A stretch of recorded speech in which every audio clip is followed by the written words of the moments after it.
Saya Benix dengan ini ingin menyampaikan rasa duka cita yang sedalam-dalamnya kepada rakyat Indonesia, khususnya kepada saudara-saudara kita yang terdampak bencana hujan badai siklon tropis yang mengakibatkan longsor dan banjir di Aceh, di Sumatera Utara, dan di Sumatera Barat. Dan saya dengan ini juga turut merasakan kesedihan dan belasungkawa atas hilangnya lebih dari 400-an jiwa ya, manusia yang terdampak bencana ini. Dan di tengah musibah ini saya juga mau mengingatkan buat teman-teman sekalian bahwa kekuatan terbesar bangsa kita itu adalah solidaritas.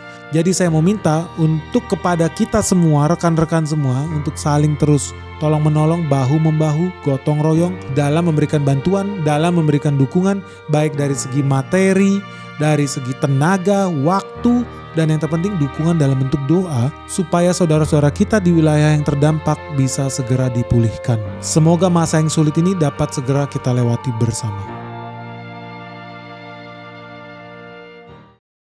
Guys, ngeri banget nih guys, negara Cina udah resmi menyatakan perang terhadap dolar Amerika Serikat. Kok bisa ya? Jadi buat teman-teman yang belum tahu ya, baru-baru ini Cina udah resmi mendesak nih negara yang kaya minyak namanya Arab Saudi untuk melakukan penjualan minyak mereka, transaksi minyak bumi keluar dari Arab Saudi harus menggunakan yuan China guys, mata uangnya si negara Cina ini. Nah ini sebenarnya bukan hal baru sih, karena sebetulnya udah dalam 6 tahun terakhir bertahun-tahun Xi Jinping berusaha melobi Raja Arab buat berhenti menggunakan dolar Amerika. So kenapa berita ini ngeri banget guys, dan apa dampaknya buat rakyat Indonesia? Karena lu pasti terdampak dengan peristiwa besar ini. Karena lu tahu belanja minyak Cina itu sampai 16 triliun per hari. So kalau lu penasaran gimana sih ini semua bisa mempengaruhi ya negara Indonesia dan bagaimana ya masa depan dolar versus yuan China, lu jangan skip video ini karena nyawa lu, karena nasib lu, karena hidup lu di Indonesia bergantung dengan yang satu ini. So jangan di skip video ini, let's check this out. So guys, pertanyaan utama adalah kenapa Arab Saudi mau-maunya pakai mata uang yuan? Padahal lu kalau pergi ke Arab mau beli kebab nggak bisa lu bayar pakai yuan. Lu masih mungkin bayar pakai dolar Amerika kan di Arab Saudi. Di bandara, di Arab, di Dubai lu bisa bayar pakai dolar Amerika. Tapi bayar pakai yuan nanti dulu. Nggak ada yang mau percaya dengan mata uang Cina. Tapi sekarang mereka mau. Bahkan Arab Saudi, Raja Arab sudah mengizinkan transaksi minyak pakai yuan China. Nah kenapa mereka bisa begini? Karena ada 4 alasan utama guys. Yang pertama karena mereka sering kali dikecewakan sama Amerika Serikat. Kecewakan dalam arti apa? Contoh lu tahu orang Arab hobinya apa? Saling bunuh sesamanya mereka. Arab Saudi ini bertahun-tahun ngebumin rakyat di Yaman guys. Lu bayangkan ya petani-petani miskin, peternak kambing, domba di sana. Wah habis di nih sama Arab Saudi nih. Nah Amerika Serikat tidak menyetujui itu. Pembelian itu. Tidak masalah itu nggak disetujui sama Amerika Serikat. Makanya Arab Saudi bete banget. Lu kok nggak mau belain gua sih? Gua lagi tembak-tembakan sama si Yemen dan lu tahu Yemen ini didukung oleh Garda Republik Iran. Amerika nggak mau ikut campur tuh dalam perang saudara yang ada di Yemen. Nah itu bikin Arab Saudi marah. Terus apa yang kedua? Joe Biden, Presiden Amerika Serikat itu gagal sepakat tuh tentang program nuklir Iran. Maksudnya apa ya? Ya Arab Saudi lu tahu lah ya, mereka itu pengennya Timur Tengah itu tunduk di bawah kaki mereka, di bawah kekuasaan mereka. Tapi satu-satunya negara yang menolak dominasi Arab Saudi namanya Iran. Dan Iran kenapa berani? Karena mereka mau bangun kekuatan nuklir. Mereka punya rudal lebih cepat dari kecepatan suara. Mereka punya peralatan tempur yang luar biasa. Bahkan bisa menembus pertahanan udaranya Israel loh, nomor 1 di dunia. Bisa dikalahkan sama Iran. Tetapi Iran yang kurang dari mereka ya mereka belum punya hulu ledak nuklir. Nah ini yang ditakutkan oleh Raja Arab. Sehingga ketika kemudian Joe Biden gagal melucuti fasilitas nuklir yang dibangun Iran, ya mereka sebel. Bahkan Amerika Serikat ada kemungkinan menyetujui pelatihan, pembangunan fasilitas nuklir yang ada di Iran. Jadi mereka juga bisa ngawasin. Kenapa? Ya karena ini bagian dari rencana strategiknya Amerika Serikat untuk merangkul Iran menjadi lebih dekat ke Amerika Serikat, bukan lebih dekat ke Rusia dan China. Ya itu strateginya Amerika lah, dan ternyata ya Arab Saudi nggak suka dengan itu. Dan ini penting banget guys, karena ya kalau Iran sampai punya kekuatan nuklir, berarti Timur Tengah ya ada di bawah telapak kaki Israel dan Iran. Arab Saudi sekaya apapun Arab Saudi, dia tidak punya nuklir guys. Sekaya apapun Abu Dhabi, Dubai, Qatar, Kuwait, mereka nggak punya nuklir. Nggak punya kemampuan itu dan nggak dikasih izin bahkan buat itu. Tapi kalau Iran berhasil punya itu, wah lu bisa tahu pengaruhnya sedemikian besar tuh, raja-raja Arab, raja-raja di Timur Tengah pasti takut semuanya sama Iran. Makanya penting buat raja-raja di Arab mendesak Amerika Serikat untuk melucuti kekuatan nuklirnya Iran. Supaya Timur Tengah bisa berada di bawah kendalinya raja-raja ini guys. Nah yang paling fatal apa guys? Nah yang paling fatal adalah peristiwa penarikan pasukan Amerika Serikat dari Afghanistan di tahun 2021. Nah teman-teman tahu kan Afghanistan itu juga hobinya saling sesama suku bangsa di situ, dan kekuatan yang paling kuat di sana adalah Taliban. Dan Taliban hari ini udah kembali berkuasa. Kenapa? Karena Amerika Serikat sudah resmi cabut dari Afghanistan. Dan ini membuat takut para pemimpin-pemimpin Arab. Tahu ya, mereka mayoritas negara monarki, bukan negara demokrasi. Mereka takut kalau Amerika Serikat meninggalkan Afghanistan, maka Taliban akan makin powerful. Maka Taliban akan berusaha menggulingkan raja-raja yang ada di Timur Tengah. So ketika polisi dunia yang namanya Amerika Serikat tidak lagi tinggal, tidak lagi angkat senjata, tidak lagi punya pangkalan di Afghanistan, mereka takut kekuasaan Taliban akan melebar luas. Ya sama kayak zaman dulu kalau lu lihat ISIS ya, itu banyak negara-negara sampai negara Afrika aja ketakutan negaranya diserang sama ISIS loh. Karena banyak negara yang jatuh ke dalam pengaruhnya ISIS. Nah kurang lebih itu yang ditakuti sama Raja Arab. Dan itulah kekecewaan mereka. Kenapa lu kabur dari Afghanistan? Akibatnya Taliban bisa makin powerful nih. Nah mereka kecewa banget sama polisi dunia yang namanya Amerika Serikat. Ternyata gagal menciptakan kestabilan di Afghanistan. Malah angkat bendera putih kabur. Nah yang paling parah sebetulnya adalah ketika peristiwa serangan rudal Israel. Lu ingat ya salah satu hobi Israel selain rakyat Palestina yaitu adalah main perang-perangan sama Iran. Nah pada suatu ketika ya Israel ini main tembak-tembakan rudal lah sama Iran dan Israel, dan ternyata ketika Israel melakukan serangan balik kepada Iran, mereka melakukan serangan itu dari ruang udaranya Arab Saudi. Jadi banyak pesawat-pesawat jet rudal-rudalnya Israel itu yang lewat di langit Arab Saudi. Buat apa? Buat ngebom Qatar, buat ngebom Iran, dan ini membuat Arab Saudi marah. Kenapa? Di Arab Saudi itu kalau lu pernah ke Arab Saudi, isinya apa? Pangkalan militer Amerika Serikat semua. Kok mereka bengong-bengong aja? Kan tugas lu melindungi gua, bukan cuma melindungi dari serangan darat, bukan cuma melindungi rejim monarki supaya nggak digulingkan oleh rakyatnya sendiri, tapi juga melindungi kedaulatan lu, kedaulatan dari ruang udara salah satunya. Kok bisa-bisanya ada pesawat tempur berkekuatan nuklir dari Israel melintasi ruang udara gua, bawa bom, ngebom Qatar, sahabat gua, sahabatnya Arab Saudi,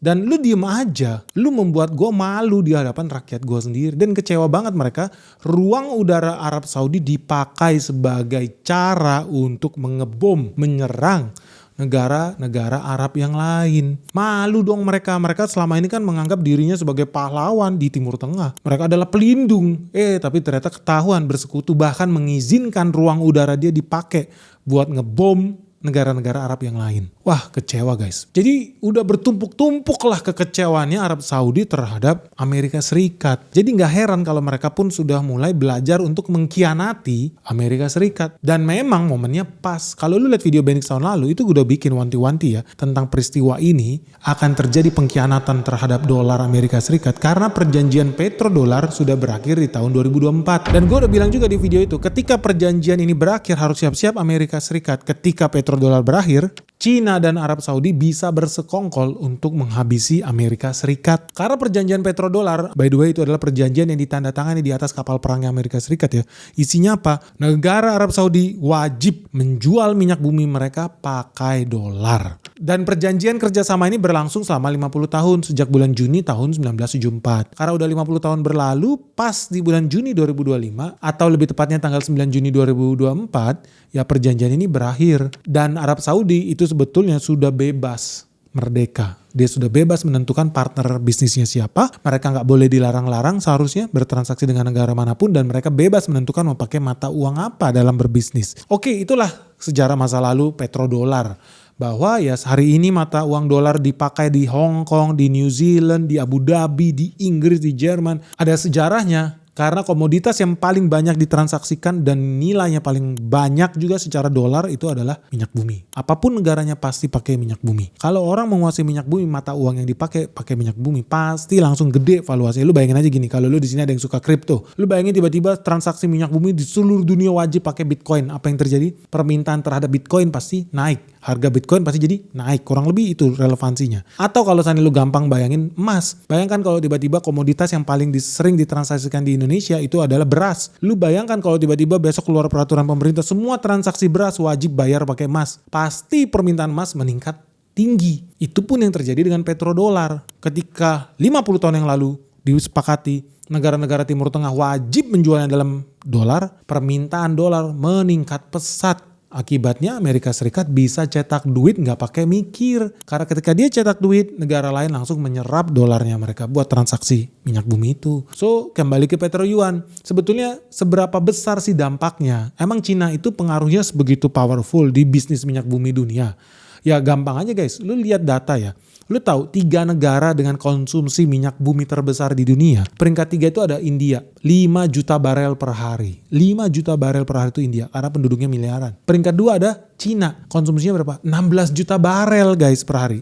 Lu bayangin peringkat 3 sama peringkat 2 bedanya 3 kali lipat. Peringkat 1 Amerika Serikat ada 19 juta barel per hari. Nah ini jomplang banget kalau lu bandingkan dengan Indonesia. Indonesia cuma berapa? Cuma 1,6 juta barel per hari. Dari sini lu bisa lihat lah berarti Indonesia bukan negara industrialis. Karena ternyata kita tidak banyak menggunakan minyak bumi. Beda dengan negara-negara top itu, ya mereka pakai itu buat mengembangkan bisnis mereka, pabrik-pabrik mereka, kapal perang mereka, pabrik baja mereka. Ya mesin-mesin ekonomi mereka bergerak terus. So lu bayangkan ya, ternyata Cina adalah pembeli terbesar kedua di dunia setelah Amerika Serikat. Dan mendadak konsumen minyak terbesar di dunia 16 juta barel per hari tiba-tiba nggak mau lagi beli barang pakai dolar Amerika Serikat. By the way, seberapa besar sih sebetulnya 16 juta barel per hari itu ya? 16 juta barel per hari lu tahu ya, hari ini harga minyak itu sekitar 63 dolar per barelnya. Atau rupiahnya sekitar 1 juta rupiah lah. So kalau seandainya lu belanja 1 juta barel per hari, lu butuh duit 16,4 triliun guys. Cina itu belanja 16,4 juta barel per harinya buat minyak bumi doang loh. Itu kalau satu barel 1 juta itu 16,4 triliun guys. Belanja dia setiap hari. Alias dalam 1 tahun belanja minyak Cina itu setara 6.000 triliun. Gila banget guys. Lu bayangin APBN Indonesia pun bubar. APBN Indonesia cuma 3.000 triliun guys. Cina buat beli minyak loh. Bukan buat bayar gaji PNS ya. Buat beli minyak aja habis 6.000 triliun setahun.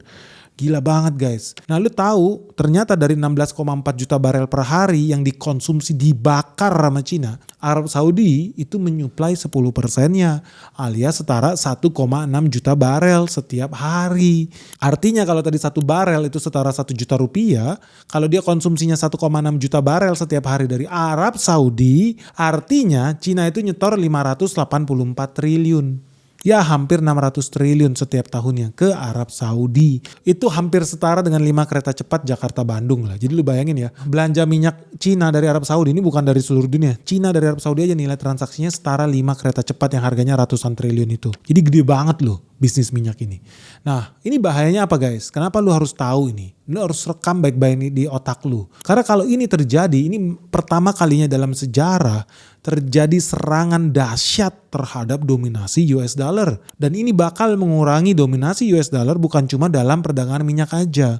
Karena memang sih selama 50 tahun terakhir hampir semua perdagangan minyak dunia menggunakan US dollar alias petrodolar. Nah kalau Arab Saudi, salah satu eksportir minyak terbesar di dunia, tiba-tiba mau menerima yuan Cina, mata uang Cina, maka lu bisa lihat konsumen minyak terbesar nomor 2 di dunia sudah mulai bergeser ke petro yuan. Bisa jadi menginspirasi negara-negara lain yang lebih kecil untuk juga geser. Tidak lagi menggunakan petrodolar. Akibatnya US dollar akan makin kecil, makin berkurang peranannya sebagai mata uang energi dunia. Kenapa bisa begitu? Karena kalau Arab Saudi setuju, maka itu artinya 57 miliar dolar duit ya akan menguap peredarannya setiap tahun. Karena hilangnya ekspor minyak dari Arab Saudi ke China. Dan ini akan berakibat fatal karena kekuatan geopolitik dan finansial Amerika Serikat bakal melemah guys. Nah itu di sisi lain ya bagi petrodolar. Tapi bagi Cina gimana sih? Sebetulnya ini menguntungkan loh buat Cina. Jadi Cina bakal memperkuat posisi yuan sebagai mata uang internasional guys. Permintaan global dunia terhadap yuan bakal naik. Dan kepercayaan terhadap yuan sebagai mata uang internasional pasti meningkat. Nah ujung-ujungnya negara lain bakal mulai mempertimbangkan untuk memakai yuan buat ekspor impor komoditasnya mereka. Nah di Cina sendiri ini juga bisa membantu mengurangi biaya transaksi dan resiko kurs bagi China. Maksudnya apa Pak? Jadi lu bayangkan guys, ini bisa mengurangi resiko kurs, bisa mengurangi resiko transaksi di Cina itu kenapa bisa gini. Selama bertahun-tahun Cina itu impor minyak dari Arab Saudi bayar 1,6 triliun setiap hari. Nah kalau dia mau bayar, Arab Saudi zaman dulu maunya terima US dollar. So yang dilakukan Cina, bro gue mau beli minyak lu dong 1 juta barel hari ini. Boleh nggak? Boleh. Mana duitnya? Yuan. Nggak laku, duit monopoli nih mah. Ganti duit real dong. Gantilah. Akhirnya Cina terpaksa menggadaikan harga diri dia. Dia menjual yuannya dengan cara menukar yuan dengan US dollar setiap hari. Lu bayangkan setara 1,6 triliun dia harus gadaikan mata uang dia. Dia beli US dollar, dia jual yuan China. Setelah dia gadaikan yuan, dia dapat US dollar, pergi dia ke Arab. Bro, gue beli 1 juta barrel. Ujung-ujungnya apa? Dia punya resiko karena nilai US dollar tuh bisa berfluktuasi. Ada resiko, gimana seandainya dolar melemah? Gimana seandainya dolar meningkat? Itu ada resiko tuh buat Cina. Buat apa dia harus stok? Tapi dia gak ada pilihan lain. Dia kan harus bikin cadangan minyak negara dia dalam 1 bulan, 2 bulan ke depan harus cukup. Jadi apa yang dia lakukan? Dia harus belanja stok duit triliunan dolar untuk belanja minyak. Selama 3 bulan ke depan, selama 1 tahun ke depan dia harus bikin itu. Ujung-ujungnya apa? Cina jadi memperkaya Amerika Serikat. Dia harus belanja dolar terus. Yuan dia gadaikan terus. Selama rakyatnya masih hobi minum minyak bumi buat jalanin mobilnya. Tapi Cina juga pinter. Gue gak mau menjadi budak dolar. Gue udah gak mau lagi transaksi pakai dolar. Gue maunya transaksi pakai yuan. Dan dia juga ada keuntungan kalau dia convert. Kalau dia pindah mata uang dari dolar ke yuan. Kenapa? Karena sekarang dia ketika transaksi nggak lagi bergantung pada sistem finansialnya barat, yaitu menggunakan Swift Code atau koresponden bank yang ya gaya barat. Sekarang mereka bisa pakai menggunakan instrumen finansial, teknologi finansial ya punya Cina sendiri. Jadi sewaktu-waktu terjadi kayak si Rusia tiba-tiba Swift Code-nya di-ban, orang nggak bisa kirim duit ke Moskow nggak bisa kirim duit keluar, Cina nggak ada risiko itu.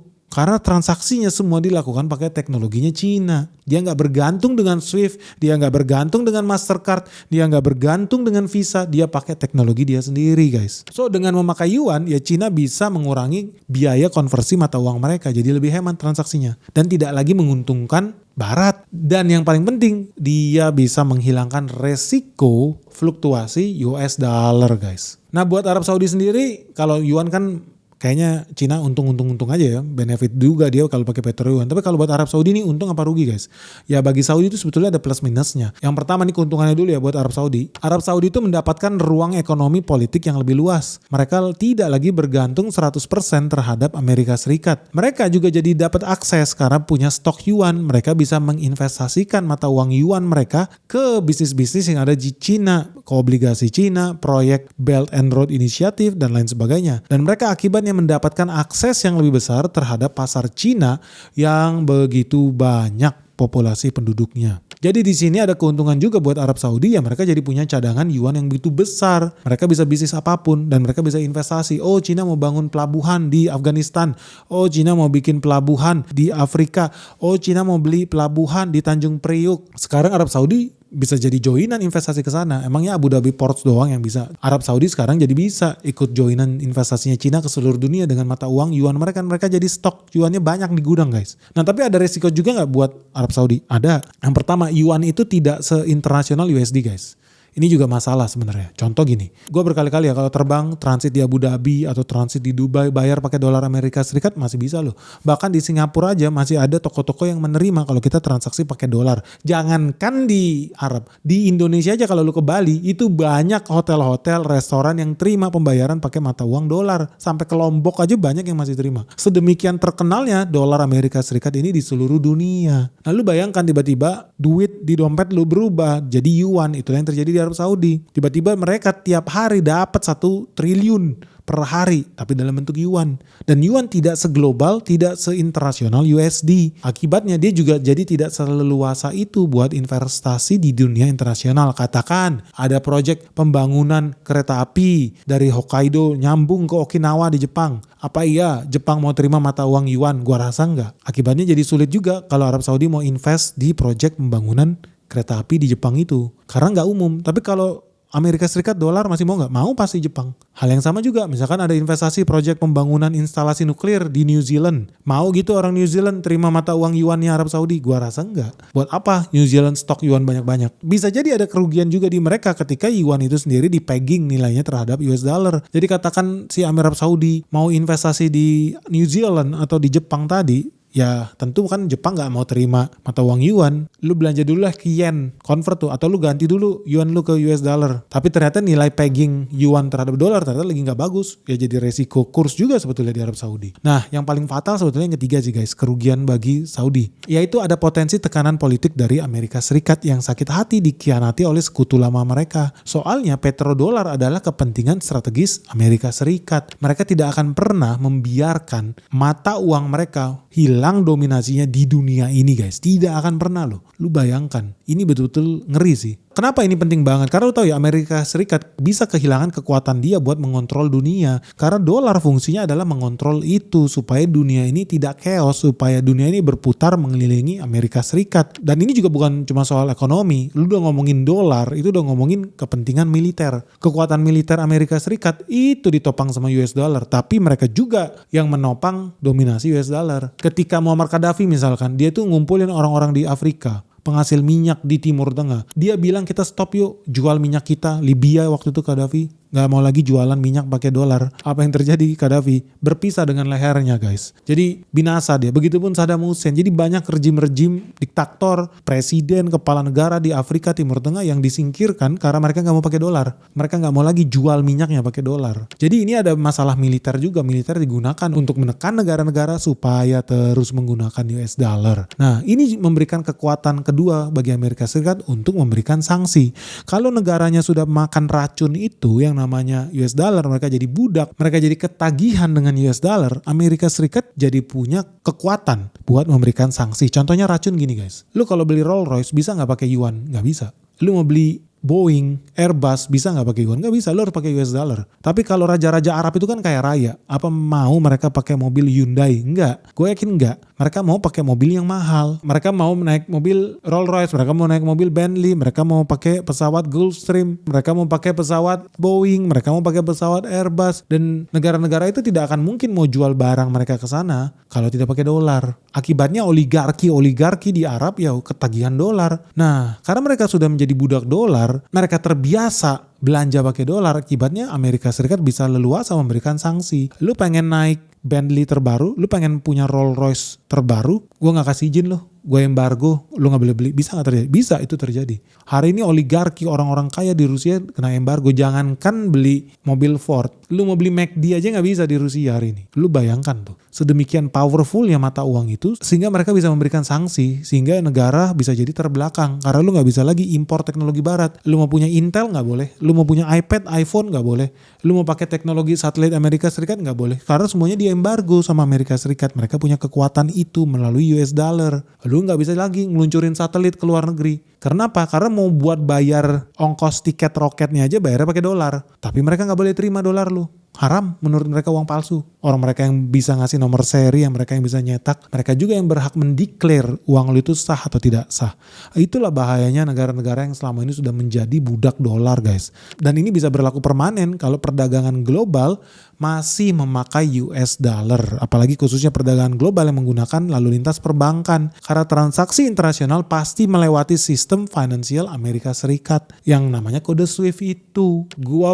Kita semua pun di sini kalau lu kirim duit ke Belanda atau kirim duit ke Cina, ke Jepang, pasti pakai SWIFT-nya Amerika Serikat. Ya dong, atau IBAN lah lu bisa pakai itu. Sama-sama aja Amerika Serikat. Jadi Amerika Serikat itu bukan bicara soal petrodolar ini cuman soal ekonomi enggak, tapi juga soal militer, soal kedaulatan, dan soal pengaruh geopolitik, sampai soal stabilitas nasional Amerika Serikat. Karena Amerika Serikat sampai detik ini bisa berdiri, ya karena memang selama 50 tahun terakhir mereka berdiri di atas dominasi dolar yang dipakai di seluruh perdagangan dunia. Awalnya memang dari energi, tapi sekarang udah ekspansi dari energi ke kedelai, ke hasil pertanian, ke batu bara. Bahkan Indonesia aja jual beli batu bara di Indonesia. Batu bara dari Kalimantan lu tahu pakai apa? Pakai dolar guys. Sedemikian powerfulnya dolar itu sekarang udah sampai buka cabang di mana-mana. Ekspansi dari bisnis minyak bumi. Nah, sebelum kita berpisah, gue punya pertanyaan yang paling penting sih buat Indonesia. Kalau kalian setuju gak sih kalau dominasi Amerika Serikat ini memang harus kita gantikan dengan kekuatan baru, yaitu mendukung kekuatan Cina? Yang artinya ada kemungkinan ya apa sebaiknya Indonesia juga mengikuti jalannya Arab Saudi, mulai memakai yuan Jadi membeli energi dari Singapura atau dari Arab Saudi ya pakai yuan China. Lu setuju nggak kalau Indonesia lakukan itu juga? Dan yang paling penting dan yang paling ngeri sebetulnya kalau lu jadi rakyatnya Cina atau Arab Saudi. Menurut kalian Amerika bakal diem saja nggak melihat dolar mereka diserang sama negara-negara ini? Apakah ini jadi indikasi awal bahwa Amerika akan mulai berperang dengan Cina atau Arab? Kalau menurut gue yang lebih mungkin mereka akan pancing sih. Mereka akan mancing Cina untuk menyerang Taiwan. Sebagaimana Rusia dipancing untuk menyerang Ukraina. Masalahnya Cina juga pinter guys. Dia nggak semudah itu buat dipancing nyerang Taiwan. Karena Cina tahu dia harus mendapatkan dukungan internasional. Cina kan mindsetnya mau dagang sama Eropa, mau dagang sama Korea, mau dagang sama seluruh negara-negara yang ada di dunia ini. Kalau tiba-tiba dia dilihat sebagai negara yang cinta perang, orang-orang nggak bakal mau lagi bisnis sama mereka. Makanya ini jadi situasi yang dilematis nih buat Amerika Serikat. Mereka berusaha sedemikian keras supaya Cina mau keluar nyerang Taiwan. Tapi Cina nggak terpanggil juga guys. Nggak terjebak juga. Seperti Rusia dijebak untuk menyerang Ukraina. Nah menurut kalian gimana guys? Lu setuju gak sih kalau memang dominasi Amerika Serikat sudah waktunya diganti dengan China? Dan Indonesia sebaiknya berada di posisi yang mana nih? Kita harus pro dengan US dollar atau kita harus pro dengan yuan? Lu pilih yang mana? Dan yang paling penting sih, kalau dominasi US dollar terganggu, perusahaan apa yang paling diuntungkan di Indonesia? Bisnis apa yang paling diuntungkan kalau US dollar ambruk? Segera kirimkan komentar kalian dan saran kalian di kolom komentar YouTube Benix yang ada di bawah ini. Semoga video ini bermanfaat. Salam sehat, salam cuan, bye-bye.